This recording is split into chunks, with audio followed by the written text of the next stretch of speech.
आज सकाळी विदर्भ आणि मराठवाड्याच्या काही भागात भूकंपाचे धक्के जाणवलेत। हिंगोली, परभणी, वाशिम, यवतमाळ या जिल्ह्यात भूकंपाचे धक्के बसलेत। हिंगोली जिल्ह्यात भूकंपाचे सौम्य धक्के जाणवलेत।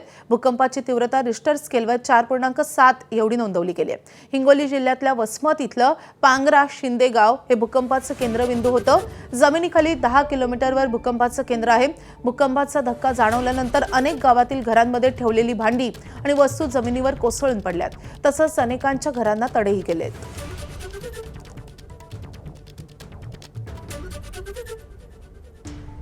तर हिंगोली, परभणी, वाशिम, यवतमाळमध्ये, नांदेडमध्ये भूकंपाचे धक्के जाणवलेत। तर भूकंपाचे सीसीटीव्ही कॅमेऱ्यातलं फुटेज समोर आलं आहे। कशा रीतीने भूकंपाचे धक्के जाणवलेले आहेत, काही घरांना तडे गेलेले आहेत।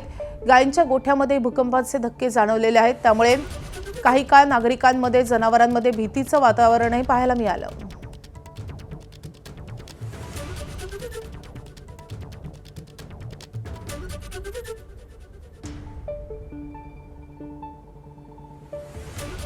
तर भूकंपाचे धक्के जाणवत असताना सीसीटीव्ही कॅमेऱ्यातली ही दृश्य आहेत। हिंगोली, परभणी, वाशिम, यवतमाळ, नांदेड या सगळ्या भागामध्ये भूकंपाचे धक्के जाणवलेले आहेत। आपण पाहतोय नागरिक काही काळ भयभीत झालेले होते। अचानकपणे हे धक्के नेमके कशाचे जाणवत आहेत हे नागरिकांना कळत नव्हतं। त्यानंतर हे भूकंपाचे धक्के असल्याचं समोर आलंय।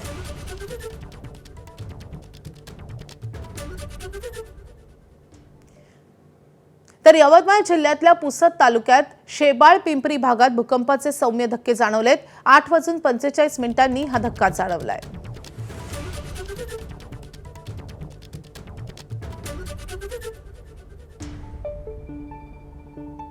तर नांदेडमध्ये भूकंपाचे सौम्य धक्के जाणवलेले आहेत। काही भागात भूकंपाचे सौम्य धक्के जाणवले। शहरातील सिडको, वजीराबाद, आनंदनगर, तरोडा आणि सांगावी या भागात हे धक्के जाणवले आहेत।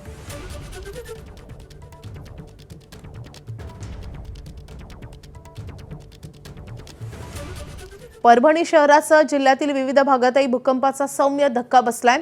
अनेक ठिकाणी पत्रे हादरलेत। परभणी, पूर्णासह इतर भागातही भूकंपाचा सौम्य धक्का बसलाय। 8:46 हा धक्का जाणवल्याचं समजतंय।